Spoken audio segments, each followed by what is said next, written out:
Please, Mom, just sign here." Vanessa's voice was as sweet and as persuasive as it had been when she was a little girl begging me for candy money. But now, at 35, her hand pressed mine down on a pen as her husband, Sebastian, held my arm with a grip that ached to my bones. We were in a bank, surrounded by people going about their normal business, oblivious to the drama unfolding at our table. "It's just routine, Mom. A small transfer to get some paperwork sorted out." But I knew she was lying. I had seen the documents. It wasn't a small transfer. It was everything. My $50,000 in savings, all that was left after my husband Peter passed away 3 years ago. The bank's air conditioning hummed over our heads, but I felt a hot, sticky wave of panic. The fluorescent lights hurt my eyes, and the sound of the cash counting machines hammered in my temples. Vanessa smiled for the security cameras, as if we were a normal family doing normal business. Sebastian smiled too, but his fingers remained clamped on my arm like a vice. "Come on, Olivia," he whispered in my ear. "Don't make this harder than it has to be." His breath smelled of cigarettes and cold coffee. "Think of your granddaughter, Caroline. Think of everything we've done for you." Everything they had done for me. The irony burned in my throat. I was the one who had paid for Vanessa's college. I was the one who had given her the down payment for her house. I was the one who had covered Sebastian's debts when he lost his job last year, $20,000 they never paid back. And now they were here, trying to steal the last thing I had, my widow's pension, the money Peter and I had saved over 46 years of marriage. My hands trembled as I held the pen. The ink looked so black, so final on the white paper. One signature and it would all be over. One signature and I would be left with nothing. Vanessa leaned in closer, her sweet perfume mixing with the anxious scent on my skin. "Mom, trust me, it's for your own good. You can't manage this much money at your age." Her words were poisoned honey, each syllable calculated to disarm me. I looked around desperately. The young teller watched us from his window, but he seemed busy with other customers. An older woman waited in line, flipping through an insurance brochure. A man in a suit checked his phone. No one noticed what was happening. No one saw that I was being robbed in broad daylight, in public, with smiles and affectionate words. Sebastian squeezed my arm tighter, and a choked sob escaped my throat. "Shut up," he muttered through a smile. "We don't want to make a scene, do we?" His eyes were cold as ice, and for the first time, I realized this man was capable of anything. Vanessa, my own daughter, the child I had breastfed and raised, sat there and watched her husband hurt me without doing a thing to stop him. The wall clock read 3:15 in the afternoon, a regular Tuesday that had become the worst nightmare of my life. I remembered how I had gotten here. Vanessa had called me that morning, her voice filled with fake urgency. "Mom, we need to go to the bank. There are some papers you have to sign. It's important." She hadn't given me any details. She never gave me details, just orders disguised as pleas. The bank manager, an older man named Mr. Thompson, approached our table with a professional smile. "Everything all right here? Can I help with anything?" His presence gave me a spark of hope. This was my moment, my only chance. My heart hammered so hard I thought it would break through my chest. I quickly scribbled on a piece of paper on the table. "Help. I'm being coerced. I don't want to sign." I folded the note and slid it to him when Vanessa and Sebastian were distracted, looking at the documents. Mr. Thompson discreetly opened the note, and I saw his eyes widen. His professional expression transformed into one of controlled alarm.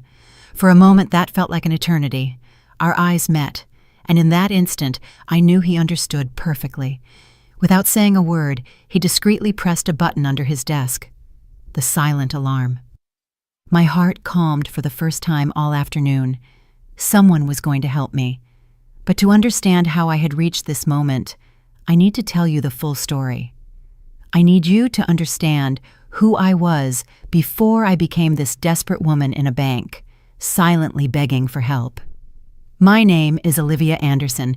I am 69 years old, and all my life I was the woman who always said yes, the woman who always gave, always helped, and always sacrificed for her family, especially for Vanessa. I remember the day she was born as if it were yesterday. It was a spring morning, and after 12 hours of labor, she finally came into the world, small, perfect, with the green eyes she inherited from her father. I held her in my arms and promised her she would never lack for anything, that she would always have my love, my support, and my protection. I kept that promise for 35 years, but now I realize I may have kept it too well. When Vanessa was 5, her father and I worked 2 jobs each to buy her the pink bicycle she wanted so badly for her birthday. It cost $200, a fortune for us back then, but it was worth it to see her smile. When she turned 15, she wanted to go to a summer camp that cost $1,500. I sold my grandmother's jewelry to pay for it. When she graduated from high school, she insisted on going to a private university. "Mom, it's my dream," she'd say with tears in her eyes. "I can't go to a state school. What will my friends think?" The tuition was $40,000 a year, $40,000 we didn't have. Her father and I took out a loan, using our house as collateral. I worked extra shifts at the hospital cafeteria for 4 years, cleaning tables late into the night, my feet swollen and my back aching, all so Vanessa could have her college degree. She graduated with honors in business administration, and I cried with pride at the ceremony. I thought I could finally rest, that I had fulfilled my duty as a mother, but Vanessa had other plans. At 25, she met Sebastian at a dive bar. He was handsome, I couldn't deny that, but there was something in his eyes I didn't like, a coldness, a calculation that put me on edge. When he introduced himself, the first thing he did was ask if the house was paid off, not, "It's nice to meet you, ma'am." No, just a question about money. I should have seen that as a red flag. Their wedding cost $50,000. "Mom, I'm only getting married once," Vanessa pleaded. "I want it to be perfect." I wanted to object, to tell her we didn't have that kind of money, that her father had just been diagnosed with diabetes, and we needed to save for his medication. But I saw her so happy, so excited that I couldn't say no. We took out another loan. The wedding was beautiful, I have to admit. Vanessa looked radiant in her white lace dress, like a storybook princess. Sebastian smiled, but I noticed his eyes were constantly scanning the wealthier guests, calculating and evaluating. After their honeymoon in Europe, another $5,000 expense we had to cover because they couldn't possibly go without a honeymoon, Vanessa and Sebastian moved into a small apartment. For 6 months, I thought they had finally grown up, that they would stand on their own 2 feet. But then the calls started. "Mom, the refrigerator broke." "Mom, the car needs repairs." "Mom, Sebastian lost his job and we can't pay rent." It was always an emergency, always urgent, and I always said yes. $500 here, $1,000 there. Small amounts that, when added up, represented my financial peace of mind. 2 years into their marriage, Vanessa announced they wanted to buy a house. "It's an investment, Mom, a step toward the future." The house cost $200,000, and they needed $40,000 for the down payment. They had no savings, of course. Their credit was bad, of course. "Could you help us, Mom? Just with the down payment. I promise we'll pay you back every penny."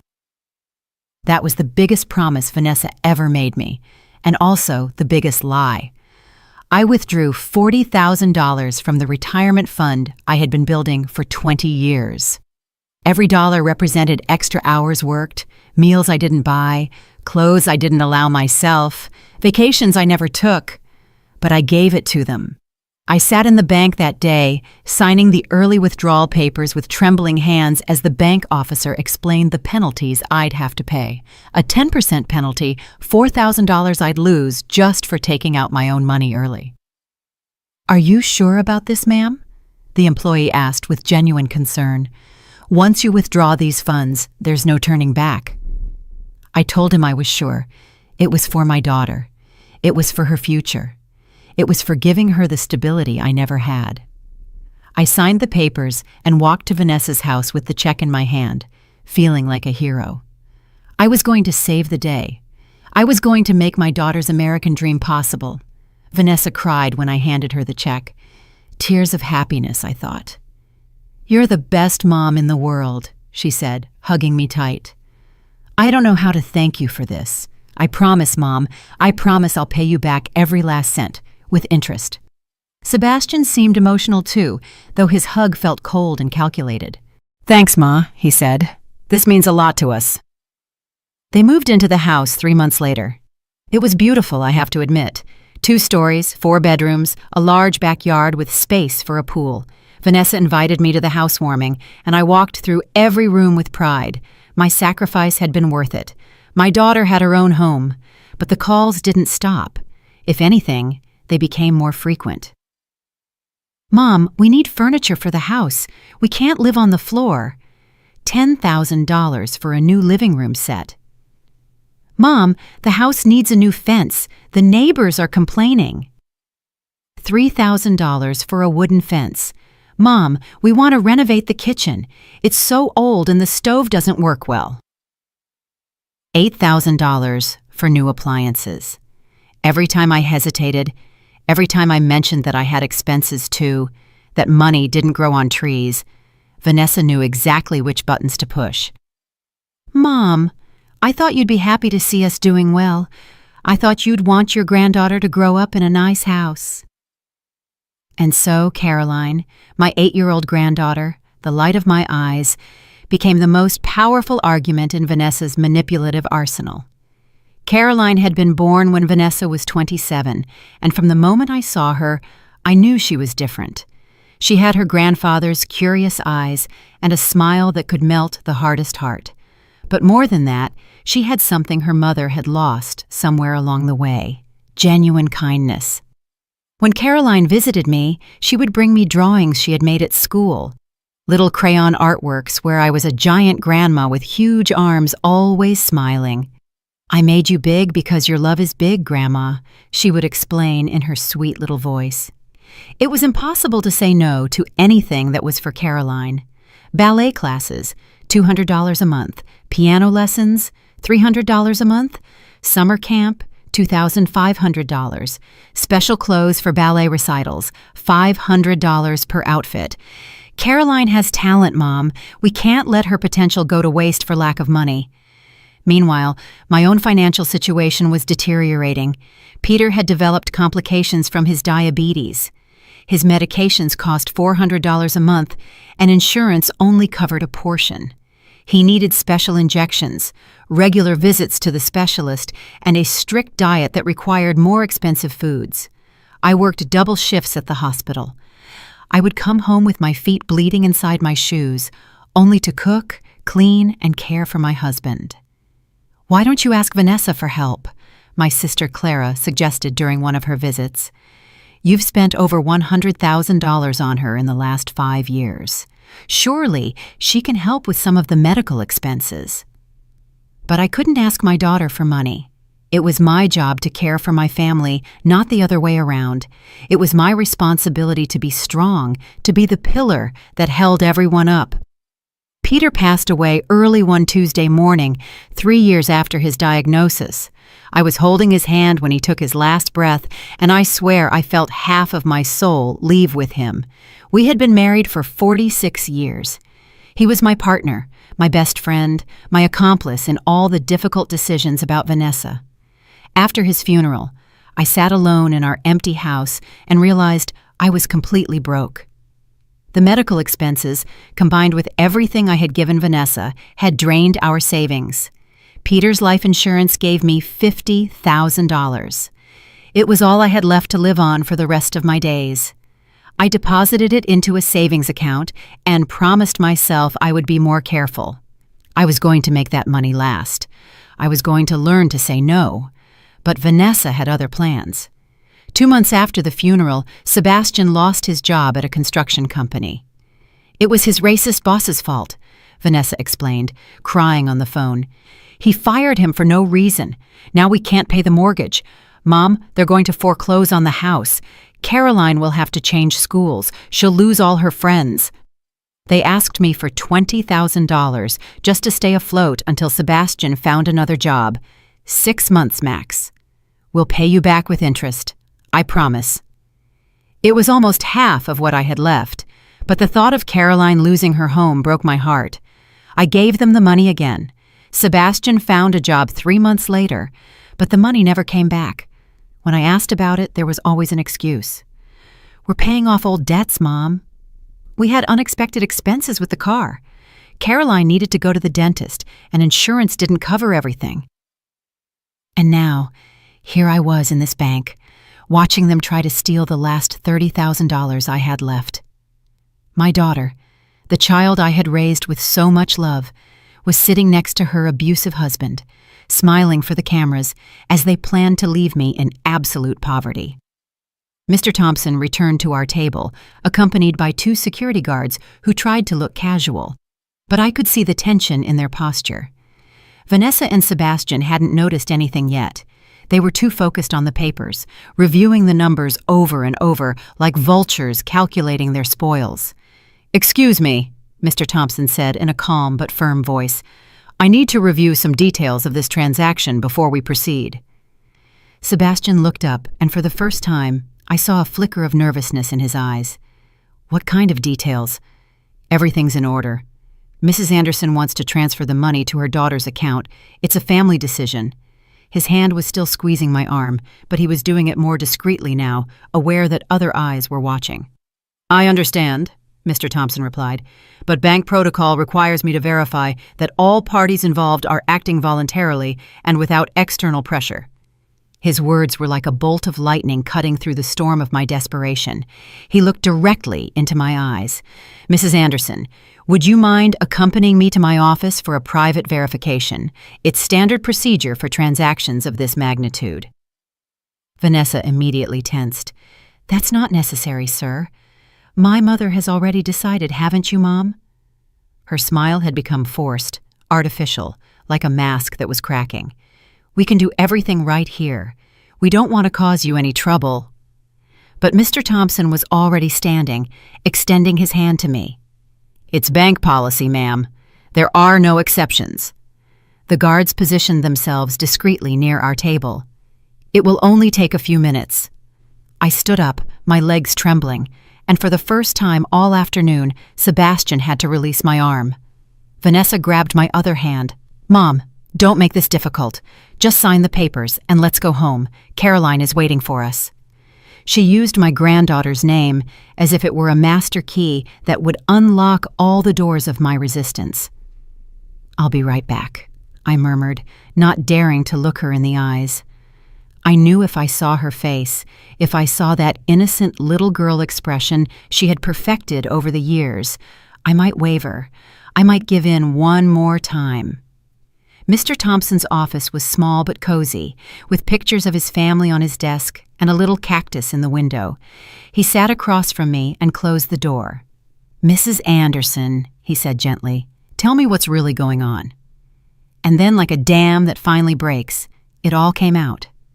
I told him about the years of manipulation, about the money I had given without getting anything back, about the broken promises and the lies wrapped in pretty paper.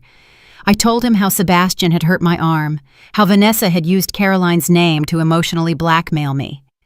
I explained that those $30,000 were all I had left to live on, that without them, I would end up on the streets. Mr. Thompson listened without interrupting, nodding occasionally, taking notes in a notebook. When I finished my story, he sighed deeply. "Ma'am, what you're describing is financial coercion, and in some cases, elder abuse. What your daughter and son-in-law are doing is illegal." Illegal. The word echoed in my head. All these years, I had thought it was my duty, my responsibility as a mother, to give until it hurt. It had never occurred to me that what Vanessa was doing could have a legal name, that it could be a crime. "What can I do?" I asked, my voice breaking. "She's my daughter. I don't want to get her in trouble, but I can't go on like this. I don't have anything left to give." Mr. Thompson leaned forward. "First, we're going to cancel this transaction. Second, I'm going to document everything you've told me. Third, I'm going to give you information on legal and protective resources for seniors." He paused. "But ma'am, the most important decision is yours to make. Are you ready to say no? Are you ready to set boundaries, even if it means your daughter gets angry?" That question hit me like a punch to the gut. Was I ready? For 69 years, my identity had been built around being the woman who always said yes, the woman who always gave, the woman who sacrificed for others. If I stopped being that person, who would I be? I thought of Peter, of how he had worked until the day he died to support our family. I thought of the times I had eaten beans for weeks so I could pay for Vanessa's private school. I thought of all the nights I had stayed awake, calculating expenses, clipping coupons, looking for ways to stretch every dollar. And then I thought of Caroline, my 8-year-old granddaughter, who was growing up watching her mother manipulate her grandmother. What kind of lessons was she learning? That love could be bought with money? That it was okay to hurt those who love you if you get what you want? That older people were resources to be exploited until they were exhausted? Yes, I said finally, and my voice sounded stronger than I had expected. I'm ready. Mr. Thompson smiled and began to write. All right, we're going to start by putting an alert on all your accounts. No one will be able to make transactions without your physical presence and an additional identity verification. I'm also going to give you the number for a hotline to report elder abuse. As he worked, I looked out his office window. I could see Vanessa and Sebastian in the waiting area. She was pacing back and forth, talking on the phone with agitated gestures. He remained seated, but I could see the tension in his shoulders, the way he was drumming his fingers on the table. They knew something had gone wrong. They knew their plan was falling apart. For the first time in years, I didn't feel guilty about disappointing them. Instead, I felt something I hadn't experienced in a long time: control, power, the ability to make my own decisions without someone else telling me what to do or how to feel about it. Mr. Thompson finished writing and handed me several papers. This is a copy of our incident report. This is the number for the helpline. And this, he handed me a small card, is my direct extension. If they pressure or threaten you again, call me immediately. I took the papers with hands that no longer trembled.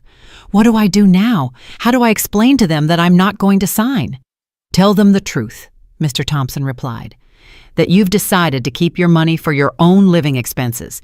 You don't have to justify anything else. It's your money, ma'am.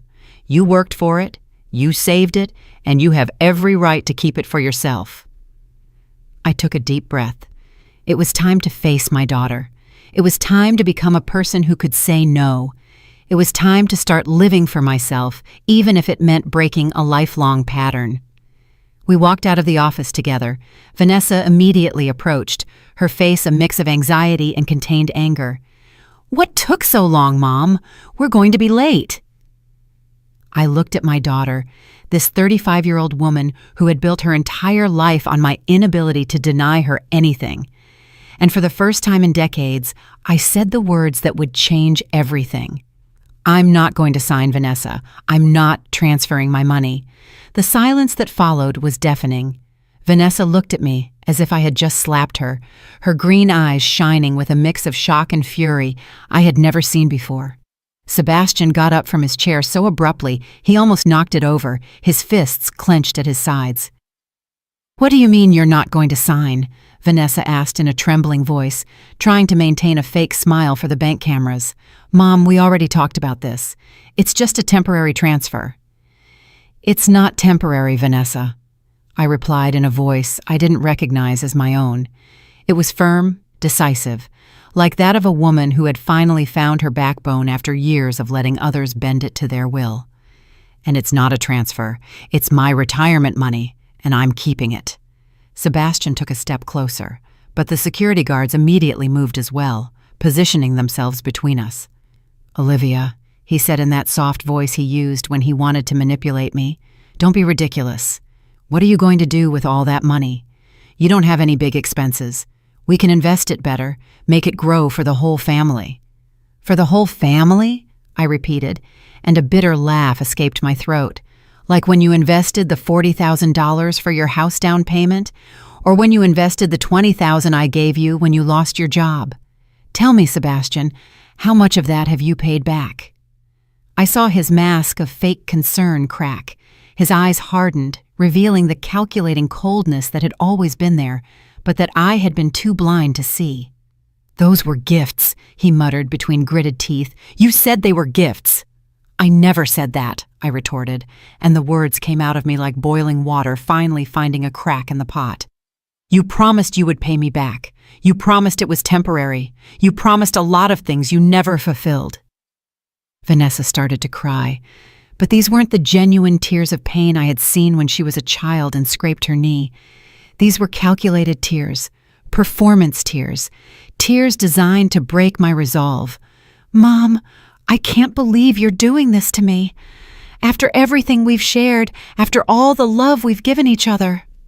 Love? The word shot out of my mouth like a bullet. You call threatening me love? You call it love when your husband hurts my arm?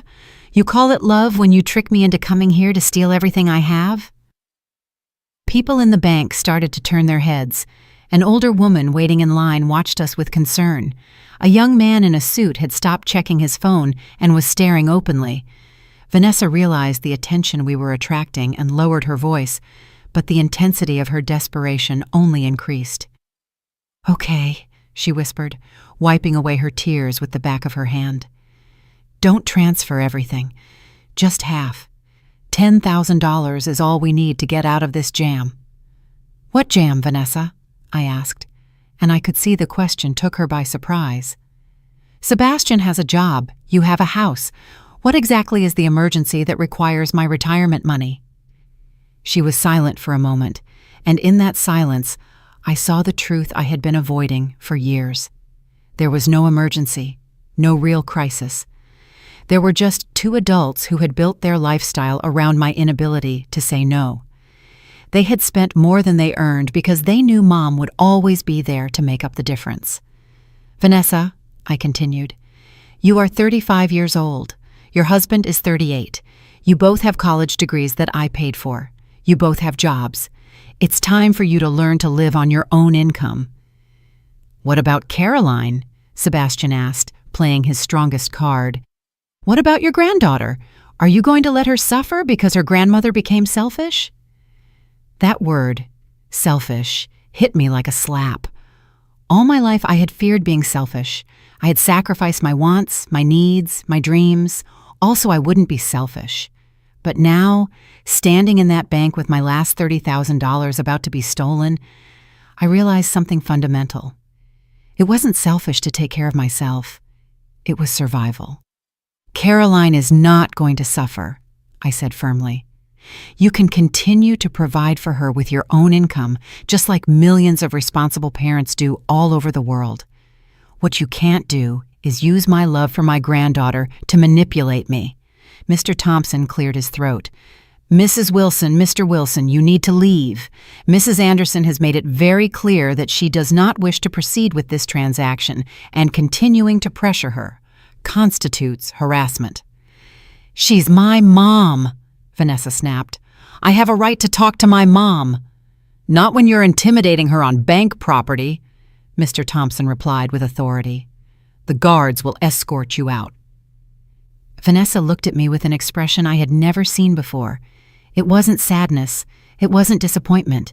It was pure, crystallized hatred, forged after years of hidden resentment. "Fine, Mom," she said in a voice as cold as ice. "If that's what you want. But don't come crying when you're all alone in that empty house, with no one to visit you, with no one to care about you. And don't call when you need help," Sebastian added. "Don't call when you're sick or when you can't manage the stairs. We're not your personal health insurance." Their words were designed to scare me, to make me imagine a lonely, unprotected future. And they worked, partially. I felt a chill of fear run down my spine. What if I really did get sick? What if I did need help? What if this decision to keep my money cost me my family? But then I remembered something Peter had told me shortly before he passed away. We were sitting in the living room watching a television show about scams targeting seniors, and he had commented, "Olivia, fear is the most powerful tool manipulators have. They make you imagine all the horrors that could happen to you if you don't do what they want. But the truth is, most of those things never happen. And if they do, you face them when they come, not before."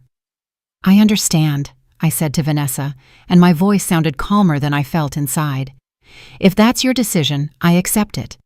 But I'm not going to change mine out of fear of what might happen in the future. The security guards moved closer. "Folks, it's time to go," one of them said with professional firmness. Vanessa snatched up her purse with sharp, angry movements. "This isn't over, Mom. We'll talk about this at home when you don't have these strangers filling your head with ridiculous ideas." "No," I said, and the word came out stronger than I had expected. "We are not going to talk about this at home. Not until you're ready to accept my decision without trying to change it." They left without looking back. Sebastian with a possessive hand on Vanessa's back, whispering something in her ear that made her shoulders tense even more. I watched them walk toward the parking lot through the bank windows. Two figures walking away from my life, taking with them years of manipulation and emotional blackmail. When I could no longer see them, I sat down heavily in one of the chairs in the waiting area. My legs were trembling, not from fear, but from the release of years of pent-up tension. I had done something I never thought I would be capable of. I had said no to my daughter. I had chosen my well-being over her manipulation. Mr. Thompson came over and sat beside me. "How do you feel?" he asked. I thought about it for a moment before answering. "Scared," I admitted, "but also free, as if I can finally breathe after years of holding my breath." The days that followed were the hardest of my life. Not because I missed Vanessa and Sebastian, but because I had to confront the reality of who I had been for all these years. I sat in my empty living room, surrounded by family photos that now seemed to mock me from their golden frames, and I asked myself questions I had avoided for decades. When had I lost my voice? When had I stopped being Olivia and become simply Vanessa's mom? The calls started that same night. My phone rang every hour, showing Vanessa's name on the screen. I didn't answer any of them. On the second day, the text messages started. "Mom, I know you're mad, but we need to talk. Mom, Caroline is asking about you. She's so sad. Mom, Sebastian says he's sorry if he hurt you." It wasn't his intention. Each message was a new needle of guilt trying to pierce the armor of determination I had built. On the third day, they showed up at my door. I saw them through the living room window's curtains. Vanessa, in a yellow dress I knew was my favorite color, Sebastian with his best fake smile, and Caroline holding hands between them. My granddaughter was carrying a drawing, probably another of her portraits of the giant grandma with huge arms. My heart ached to see her, but I didn't open the door. Vanessa rang the doorbell for 10 minutes straight, then started knocking. "Mom, I know you're in there. Your car is in the driveway, please. We just want to talk." Her voice grew more desperate with each plea. "Caroline misses you. Look, she made you a drawing." I heard my granddaughter's small voice. "Why won't Grandma open the door, Mommy? Did I do something wrong?" The sound of that innocent question nearly broke me. I almost ran to open the door. I almost fell back into the familiar pattern of giving in to emotional manipulation. But I remembered Mr. Thompson's words. Fear and guilt are the most powerful tools of manipulators. I backed away from the window and retreated to my bedroom, where I couldn't hear them. I put on some classical music on the small radio Peter had given me for our 30th anniversary and tried to block out the sound of their voices. After an hour, they finally left. That night, my younger sister Clara called me. "Olivia, Vanessa told me what happened at the bank.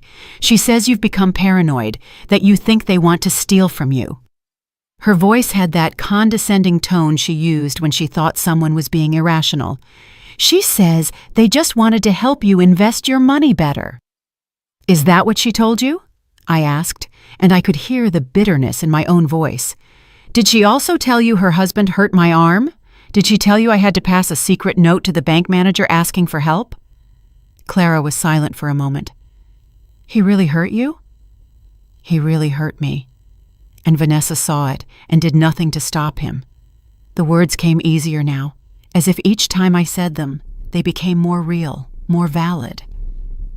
"Clara, they've taken over $100,000 from me in the last 10 years. They've never paid back a single cent, and now they wanted the last $30,000 I have left." "But Olivia," Clara said gently, "she's your daughter. Families help each other out." "Families do help each other out," I agreed. But this wasn't help. This was exploitation. There's a difference between helping out occasionally and being treated like a personal ATM. After hanging up with my sister, I realized that even the people who loved me didn't fully understand what I had been through. They had seen the money transfers, but they hadn't seen the emotional manipulation. They had seen the generous gifts, but they hadn't seen the veiled threats when I hesitated. It was impossible to explain years of subtle abuse to someone who had only seen the surface. On the fourth day, Caroline showed up at my door alone. My heart stopped when I saw her through the window in her school uniform and with her pink backpack, standing on my porch as if nothing had changed. This time I did open the door because I knew an 8-year-old girl wasn't responsible for her parents' manipulations. "Hi, Grandma," she said with that smile that could light up entire cities. "Mommy says you're mad at us, but I didn't do anything wrong, did I?" I knelt down to her level, swallowing the tears that threatened to fall. "No, my love, you didn't do anything wrong. Grandma isn't mad at you." "Then why haven't you come to visit? Why don't you answer the phone when Mommy calls from home?" Her green eyes, so much like Vanessa's, but filled with genuine innocence, watched me with confusion. "Caroline," I said, choosing my words carefully. "Sometimes adults have problems they need to work out, but that doesn't mean Grandma doesn't love you. I will always love you no matter what. Can I come in? I made you a new drawing." She held up a sheet of paper she had been holding against her chest. I let her in and we sat in the living room while she explained her drawing. It was like all the others. I was a giant figure with huge arms, but this time something was different. Instead of smiling, the grandma in the drawing looked sad. "Why is Grandma sad in your drawing?" I asked her. "Because Mommy says you're sad. She says some bad men at the bank told you things that confused you." Caroline looked at me with those serious eyes that seemed too old for her face. "Is it true there are bad men, Grandma?" I realized Vanessa had already begun to construct her version of events, painting me as a confused victim manipulated by strangers. It was clever, I had to admit. By telling this version to Caroline, she not only controlled the narrative, but also prepared the ground for future manipulation attempts. "There are no bad men, Caroline," I said firmly. "The men at the bank are good. They helped me when I needed help."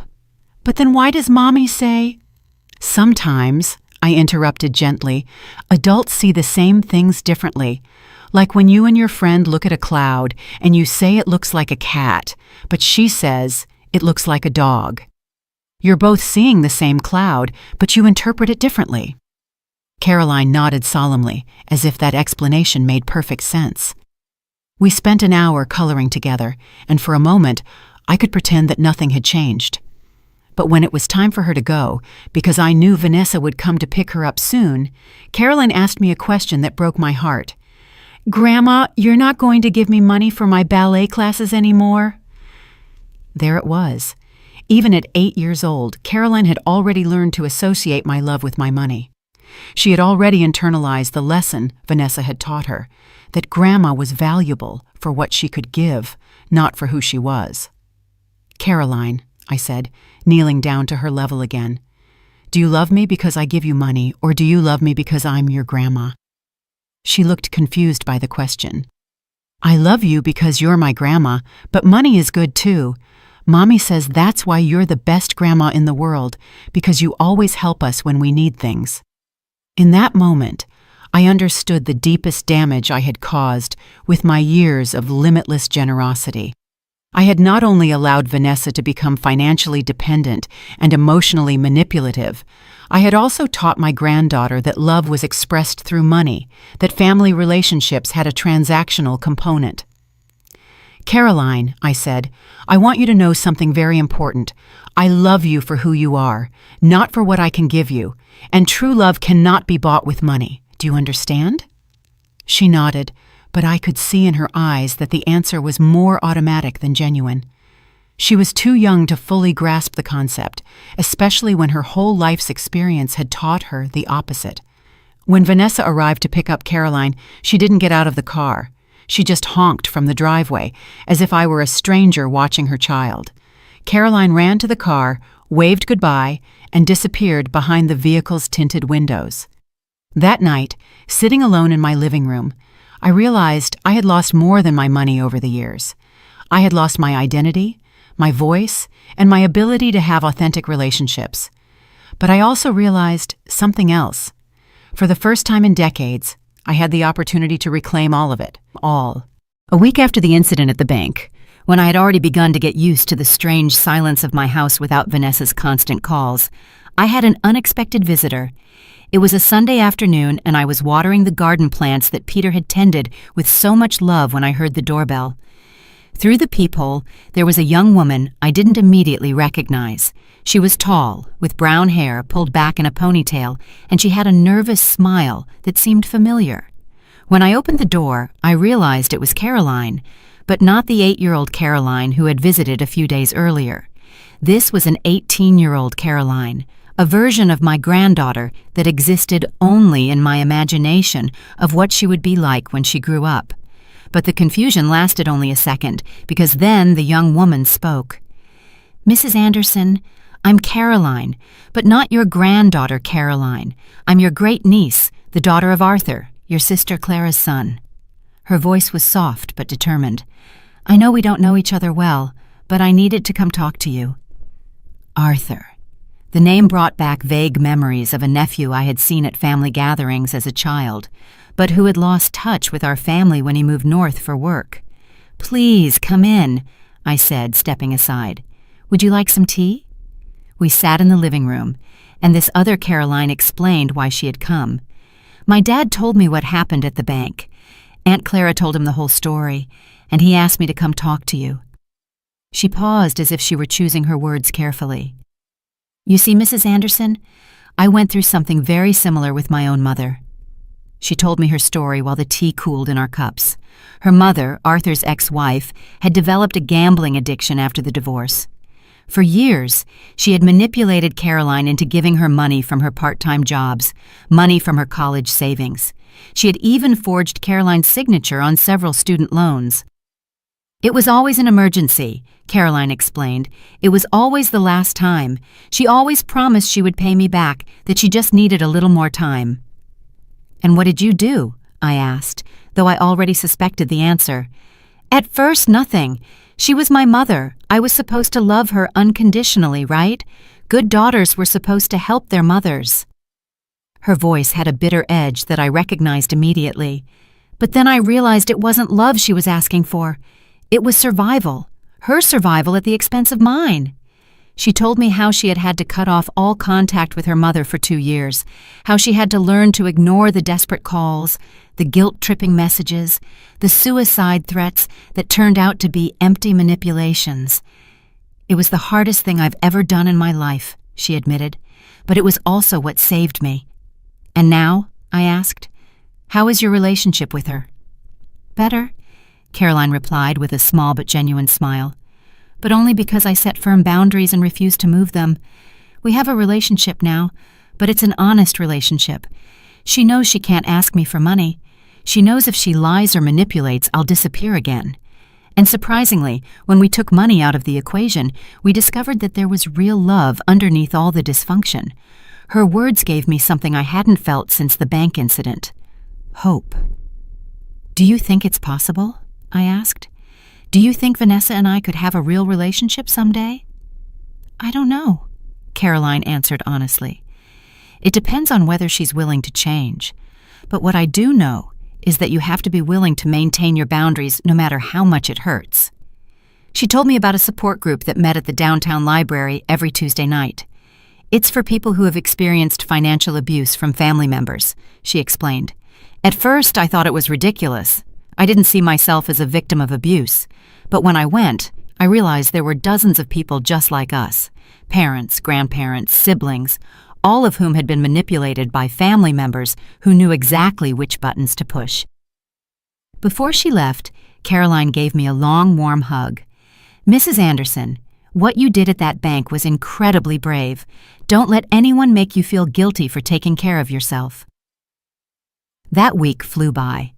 For the first time in years, I started doing things just for me.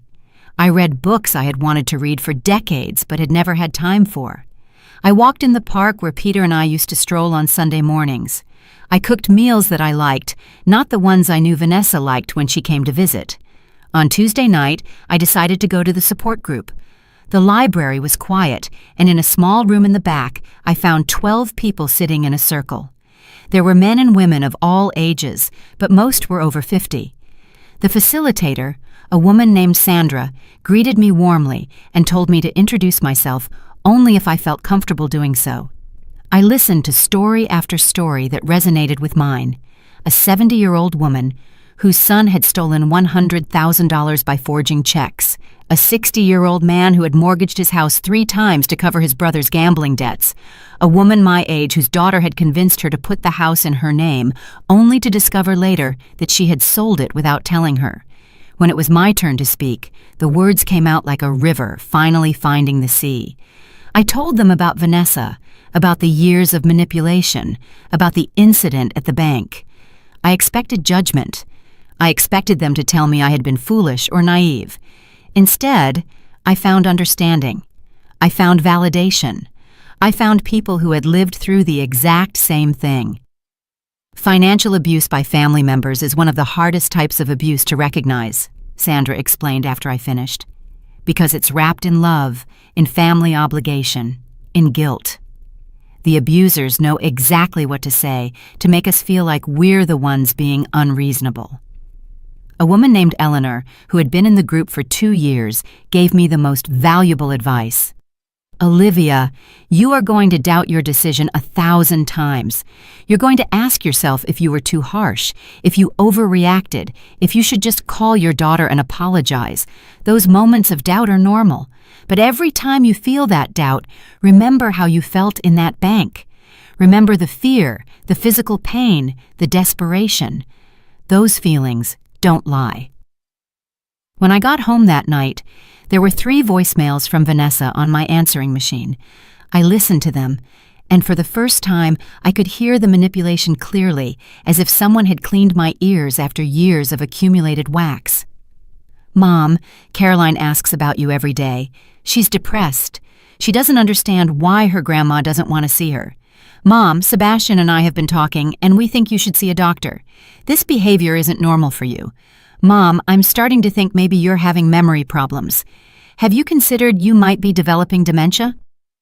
Each message was a new strategy. First, use Caroline as an emotional shield. Second, invalidate my ability to make rational decisions. Third, suggest that I had cognitive problems.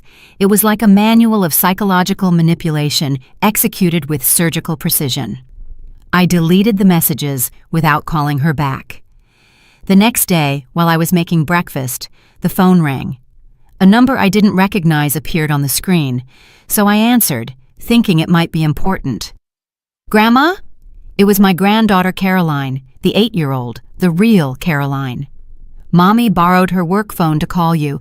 She says you don't answer when we call from home anymore. My heart raced. Hello, my love. How are you? I'm good, but I miss you a lot. When are you going to come visit us? When are we going to go to the park together like we used to? Her small voice was filled with genuine sadness, and I felt my resolve begin to waver. Caroline, I said, choosing my words carefully. Grandma loves you very much, but right now, your mom and I have some grown-up problems that we need to work out. But are you going to work out the problems soon? Because my birthday is in 2 months, and I wanted to ask you for something special. There it was again. Even in a seemingly innocent conversation, the expectation that Grandma would give money for something special appeared. What did you want to ask me for, my love? I wanted to ask if you can help me buy a new dress for my ballet recital. Mommy says it costs $200 and they don't have the money this month. And there was the real reason for the call. Vanessa had used her own 8-year-old daughter as a go-between to solicit money. She had sent this innocent child to do the dirty work she could no longer do directly. In that moment, sitting in my kitchen with the phone in my hand, I understood that this war had just begun. Caroline, I said to my granddaughter with a broken heart, but a firm voice. Let me talk to your mom. There was a silence, and then I heard Vanessa's voice in the background saying, "Give the phone to Mommy, my love." When Vanessa got on the phone, her voice was different. It wasn't the hysterical desperation of the previous days. It was calculated, cold, as if she had had time to plan exactly what to say. "Hello, Mom. Caroline wanted to call you because she misses you so much. She's been so sad since you decided to cut us out of your life."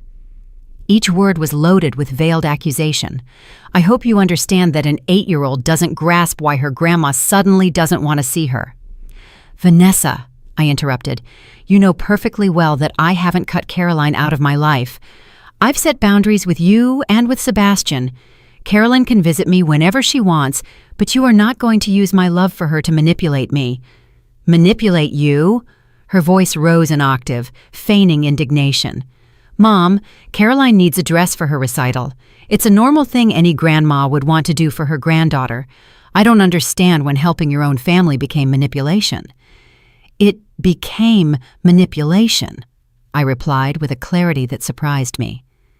"When you started using your 8-year-old daughter as a messenger to ask for money after I clearly told you I wasn't going to continue funding your lifestyle." There was a long silence on the other end of the line. When Vanessa spoke again, her mask of a worried mother finally fell. "You know what, Mom? You're right. Yes. I told Caroline to ask you for money for the dress, and you know why? Because you have always been the grandma who gives gifts. You've always been the one who makes special things possible. And now, out of nowhere, you've decided you don't want to be that person anymore. How am I supposed to explain that to a child?" "You explain to her," I said, feeling a new strength coursing through my veins, "that grandmas can love without giving money. You explain that healthy families don't condition their love on financial transactions. You explain that you, her parents, are responsible for covering her needs." "Her needs?" Vanessa laughed, but it was a bitter laugh, full of resentment. "Mom, we live paycheck to paycheck. Sebastian earns enough to cover the basics, but the extra things, the things that make Caroline's childhood special, have always depended on you, and you knew it. You liked being the hero, the savior, the one who made dreams possible." Her words hit me like a slap because there was some truth in them. For years, I had found my purpose, my self-worth, in solving their financial problems. I had felt proud when Vanessa introduced me to her friends, saying, "My mom is always there for us." I had enjoyed being seen as generous, as successful, as the matriarch who could solve any crisis with a check. "You're right," I admitted, and I could feel Vanessa's surprise at my answer. "I liked being the hero. I liked feeling like I was needed, that I was valuable to you." "But Vanessa, do you realize what that did to both of us? It turned you into someone who can't solve her own problems without begging for money, and it turned me into someone who didn't feel loved unless I was giving." "Don't say that," Vanessa murmured, but there was less conviction in her voice. "It's the truth, my daughter, and the worst part is, we're teaching the same thing to Caroline. She's growing up thinking that family love comes with a price, that relationships are maintained through financial transactions." There was another silence, and then Vanessa said something that broke my heart. "So what am I supposed to do now, Mom? How am I going to pay for the dress? How am I going to explain to Caroline that she can't be in the recital because we don't have the money?" For the first time in our conversation, I heard genuine vulnerability in her voice. It wasn't manipulation. It was the genuine fear of a mother who didn't know how to meet her daughter's expectations. And in that moment, I understood that Vanessa wasn't just a calculating manipulator. She was also a woman who had developed such a strong financial dependency that she genuinely didn't know how to function without my support. "Vanessa," I said gently, "have you considered talking to the ballet school? They often have assistance programs or used costumes they can lend. Have you thought about selling some things you don't use anymore? Have you looked into part-time job options?" "It's not that easy, Mom. It's not that easy." "I agree," I said. "It's not easy, but it's possible. Millions of families solve these kinds of problems every day without asking their aging parents for money." But you're not just any aging parent, Vanessa protested. You have money. You have the means to help us. Why is it so terrible that we want a little help? Because it's not a little help, Vanessa. In the last 10 years, you've asked me for over $100,000, and you've never paid back a single cent. My voice grew firmer. And because the help comes with manipulation, lies, and now even physical violence. Sebastian didn't mean to hurt you. He was just nervous. That's all. Sebastian grabbed my arm so hard he left bruises. And you saw it and did nothing to stop him. The image of that moment in the bank returned to my mind with crystal clarity. Your husband was willing to physically hurt me to get my money. And you were okay with that. I wasn't okay with it. Your silence was agreement, Vanessa. Your inaction was complicity. The conversation continued for another 20 minutes. But it was as if we were speaking different languages. Vanessa saw my boundaries as selfishness. I saw her persistence as abuse. She saw my years of generosity as evidence that I should continue to give. I saw them as evidence that I had allowed a toxic dynamic to develop. When we finally hung up without having resolved anything, I sat in my kitchen feeling a mixture of sadness and relief. Sadness because I realized that maybe there was no way to fix our relationship without one of us completely changing. Relief because for the first time, I had been able to articulate my feelings without giving in to guilt or manipulation. That afternoon, I decided to do something I hadn't done in years. I went for a walk downtown by myself. I passed by stores I had always wanted to visit, but never had time for. I went into a bookstore and bought 3 novels that had been recommended to me in the support group. I stopped at a coffee shop and ordered an expensive dessert just because I felt like it. As I sat in the coffee shop, savoring a piece of chocolate cake that I had ordered without calculating how much it cost, or whether I should save the money, I realized something revolutionary. I could spend money on myself without feeling guilty. I could make decisions about my own life without asking permission or justifying myself to anyone. For the first time in decades, I felt free. That night, as I read one of my new novels in the living room with a cup of hot tea, the phone rang. It was a number I didn't recognize, so I let it go to voicemail. But then I heard a voice that made me get up immediately to answer. "Grandma, it's Caroline, the big Caroline, your great niece. I wanted to ask you how the support group went, and I also wanted to invite you to dinner on Saturday. My dad is cooking, and I think he would like to get to know you better." For the first time in weeks, I smiled genuinely. I had lost a toxic relationship with my daughter, but I had gained something I didn't know existed, an authentic connection with family who valued me for who I was, not for what I could give. "I would love that," I replied. And as I said it, I felt a new version of myself beginning to bloom. 6 months after the incident at the bank, I woke up in a room I didn't recognize for a moment. The curtains were different, the light came in at a different angle, and the air smelled of jasmine instead of the stale perfume of sadness that had permeated my house for so many years. Then I remembered. I was in Tuscany, in a small bed and breakfast I had booked for my 2-week trip to Italy. It was my first international trip alone, and I had paid for it with my own money without asking anyone for permission. The trip had been the idea of Caroline, my great niece, who had become a constant and healing presence in my new life. "Mrs. Anderson," she had said to me during one of our weekly dinners, "you've spent 69 years living for others. It's time for you to live for yourself." She had pulled out her laptop and shown me photos of small Italian towns, of flower-filled markets, of vineyards that stretched to the horizon. "Wouldn't you like to see the world with your own eyes?" At first, the idea had seemed ridiculous. Women like me didn't travel alone in Europe. Women like me stayed home, taking care of others, waiting for life to be generous with them instead of being generous with themselves. But then I remembered something I had learned in the support group. Limiting beliefs are chains we put on ourselves. So, I booked the trip. I got a passport for the first time in my life. I bought new luggage and comfortable walking clothes. And when Vanessa found out, she called me furious. "You're spending your retirement money on a trip to Europe?" she had screamed into the phone. "Mom, that money should be for emergencies. What if you get sick? What if you need expensive medical care?" "Vanessa," I had replied, with a calmness that surprised even myself. "I have health insurance. I have enough savings for any real emergency. And after 40 years of working and saving, I deserve to spend some money on my own happiness. What about us? What if we need help while you're on vacation?"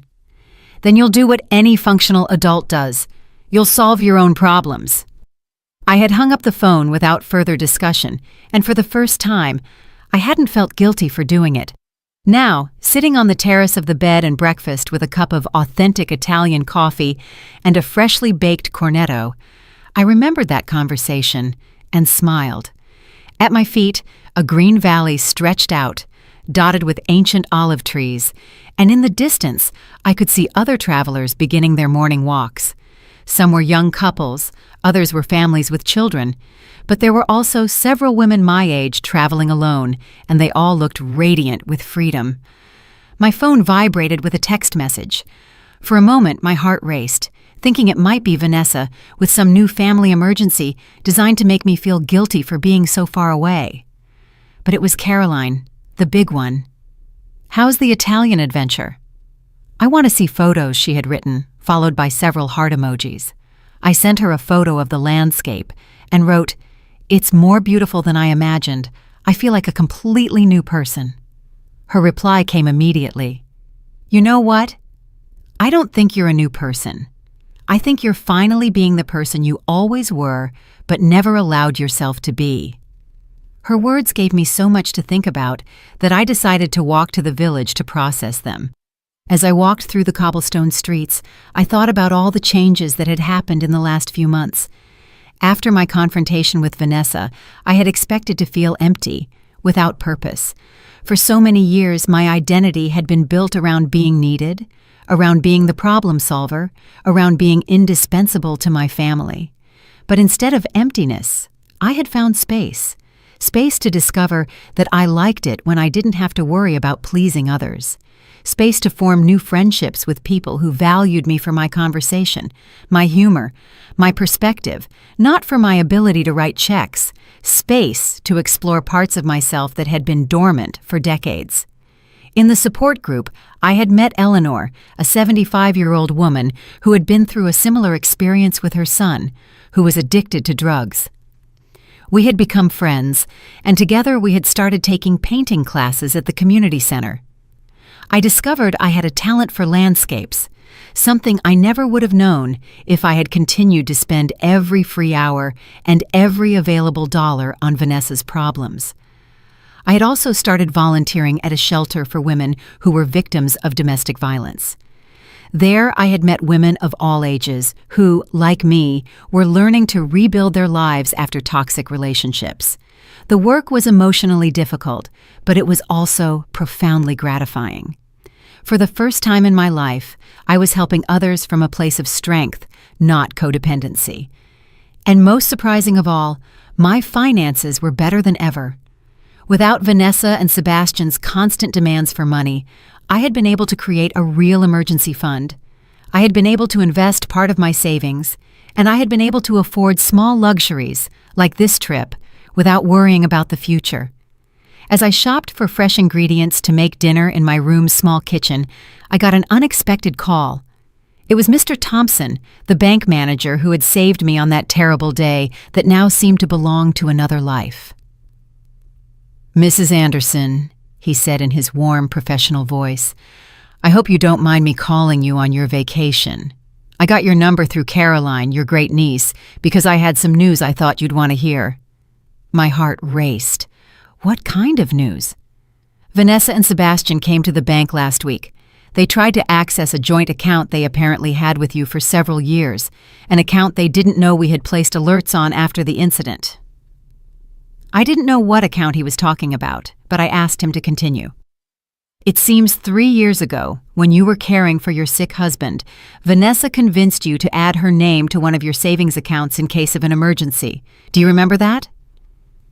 I vaguely remembered signing some papers during the confused days after Peter's diagnosis, when Vanessa had insisted on helping me organize my financial affairs.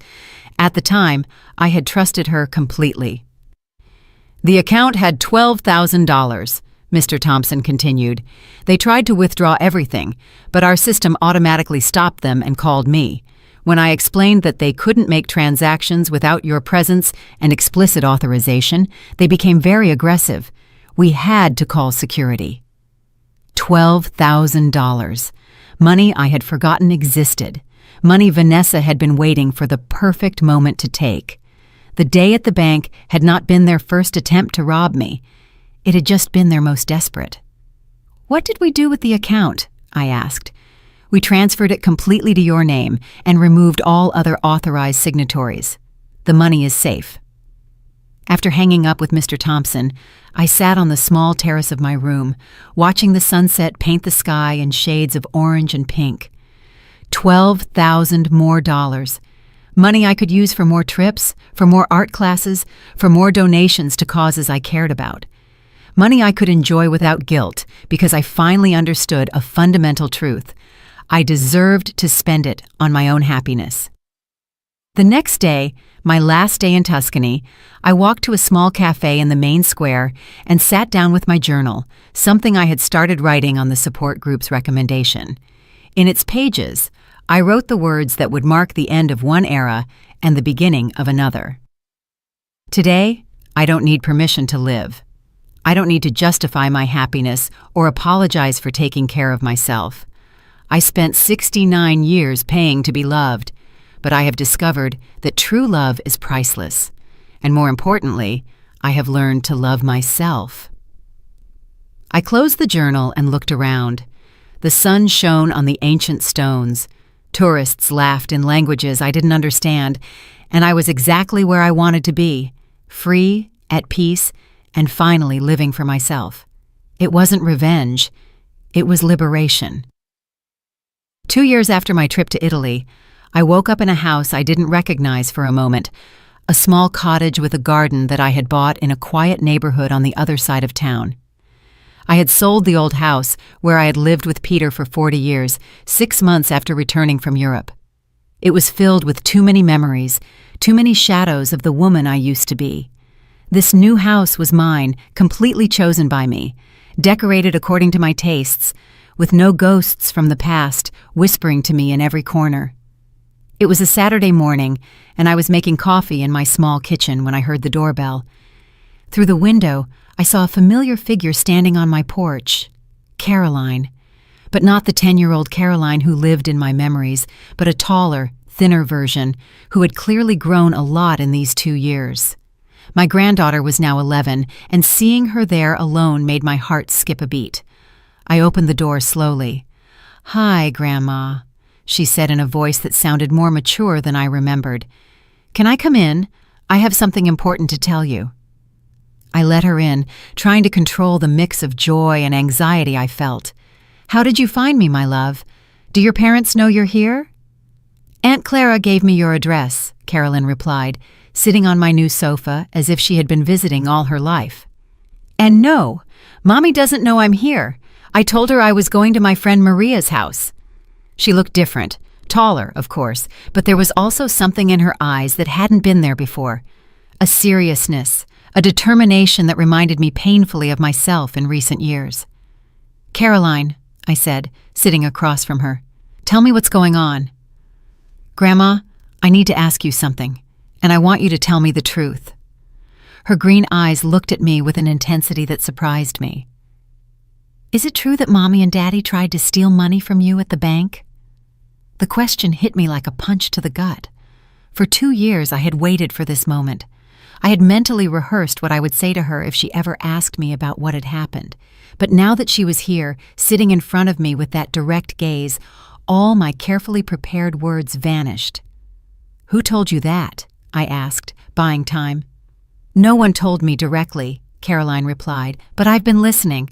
For 2 years, I've been listening to the fights, the phone conversations, the comments they think I don't understand." She paused. "And I also found some of the letters you wrote me. Mommy had hidden them in her closet." My letters. I had written them religiously for 2 years, one every month, explaining in simple words that I loved her, that the problems between the adults were not her fault. I never knew if Vanessa had given them to her. "What did the letters say, Caroline?" They said you loved me. They said it wasn't my fault we didn't see each other. They said you hoped that someday we could be together again." Her voice broke slightly. "Why did Mommy lie to me? Why did she tell me you didn't care about our family anymore?" I took a deep breath. It was the moment of truth, the moment I had been both fearing and waiting for. "Caroline, your mom and I had some very serious problems about money, adult problems that were very difficult to solve." "But is it true they tried to take all your money?" She looked me in the eyes, and I made a decision. Caroline was 11, but she had lived in the middle of this situation her whole life. She deserved an honest answer, age-appropriate, but honest.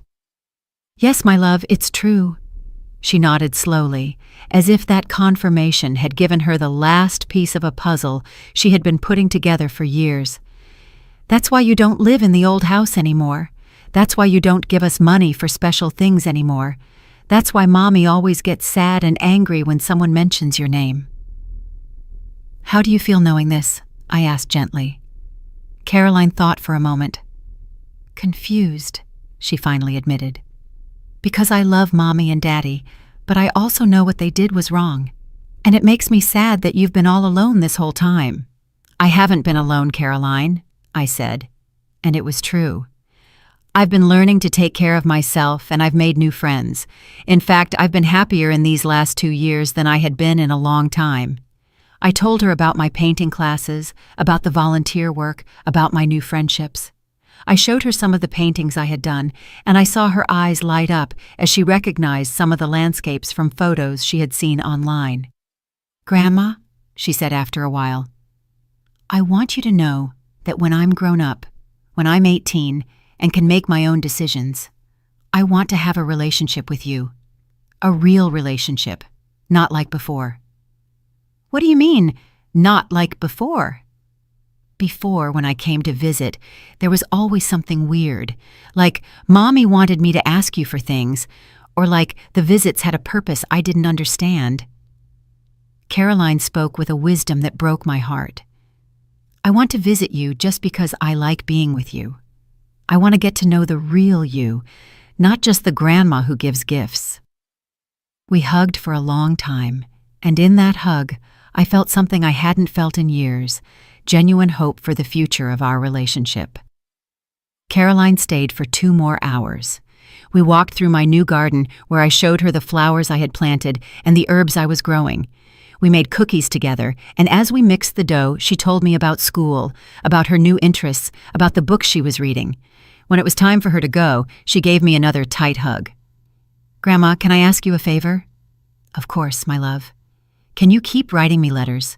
But now that I know where you live, you can send them directly to me.